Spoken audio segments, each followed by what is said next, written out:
Coming up on Mountain News at 5:30, Hamas has agreed to a potential ceasefire in the war with Israel. And the bodies of 3 men murdered on vacation in Mexico are identified. 3 suspects are in custody. What police know about the incident. Plus, we are tracking 2 strong storm threats this week. Those details on the way as Mountain News at 5:30 starts now. Dedicated to southern and eastern Kentucky, this is WYMT Mountain News at 5:30.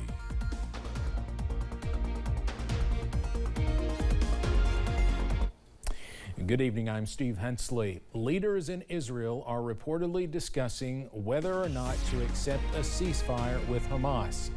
Leaders of Hamas announced they accepted an Egyptian-Qatari proposal for a ceasefire this morning. Not long after Hamas accepted it, Israel leaders approved a military operation in the southern Gaza town of Rafah and began striking targets in the area.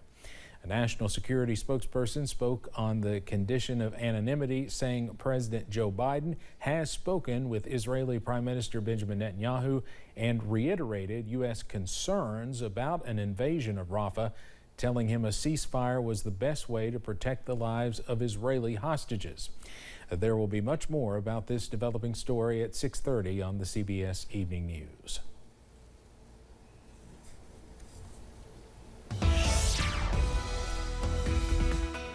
We are tracking some more showers and storms on this Monday evening. Some good news, these are below severe limits. We are tracking some heavier downpours close to I-75, zooming into Laurel County to Corbin, also into parts of Whitley County, pushing into parts of McCreary County. Again, this is not severe, but this is heavy, producing some thunder and some lightning as well. Over the next hour, a first alert for parts of Clay County, also for Knox County, and possibly as far east as Bell County if this holds together. Some heavier showers and thunderstorms moving into your direction. A live look from the London Corbin airports, and we are wet and overcast at this hour thanks to those showers and storms. That current temperature down to 65 degrees.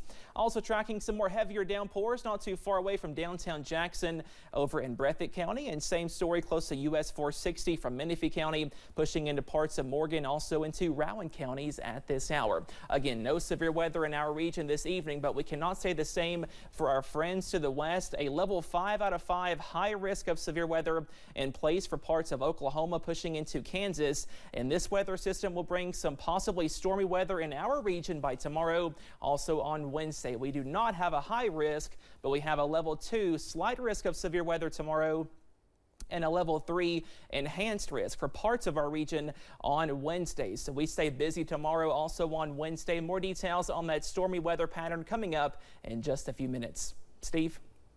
All right, Cameron, thank you.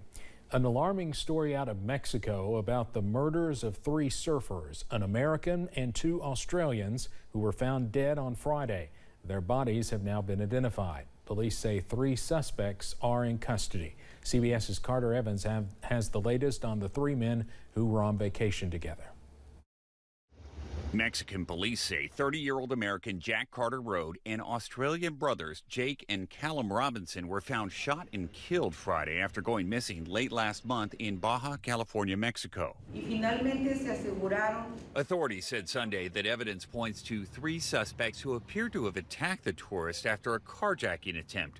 Their burnt-up truck was found on a nearby farm last week. The local prosecutor theorized the thieves likely wanted their truck's tires, but said the men resisted. On Sunday, their families officially identified the bodies, which were found dumped into a remote 50-foot deep well. The 3 men were on a surfing trip near the popular coastal city of Ensenada, but were camping in an isolated area outside of town. Going to remote destinations sometimes is great, but in certain situations that can work against you, where there's nobody around to be able to help you in case of emergency. Former LAPD detective Kevin Coffey says traveling internationally can be a risk. Once we leave the soil of the good old USA, things are not always equal. So having to deal with some of these ramifications can be challenging sometimes.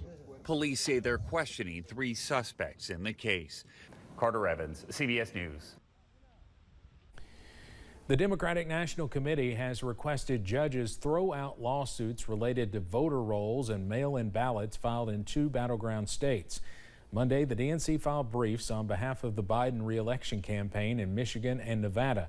The filing argues the lawsuits filed by the Republican National Committee are aimed at sowing distrust in the 2024 election. A 10-month-old girl who had been missing from eastern New Mexico has been found. The FBI announced this morning that Alea Maria Torres was located and that the suspect who reportedly abducted her is in custody. Officials have not provided details about the baby's condition. They also have not named the suspect. Baby Alea was reported missing after 2 women, one of them the baby's mother, were found shot to death in a park near Clovis, New Mexico on Friday. It was a normal Sunday morning service that turned frightening in a split second, and it was all caught on video. It happened at a church in North Braddock, Pennsylvania. 26-year-old Bernard Jr. Pollitt appears to aim a gun directly at Pastor Glenn Germany right there, but the gun jammed and no shots were fired. Meanwhile, as you see there, Clarence McAllister leaped up from his seat over a banister and tackled Pollitt. The pastor says it may have been divine intervention because the suspect definitely pulled the trigger. After years of delays, Boeing is ready to launch its new Starliner spaceship with a crew for the first time.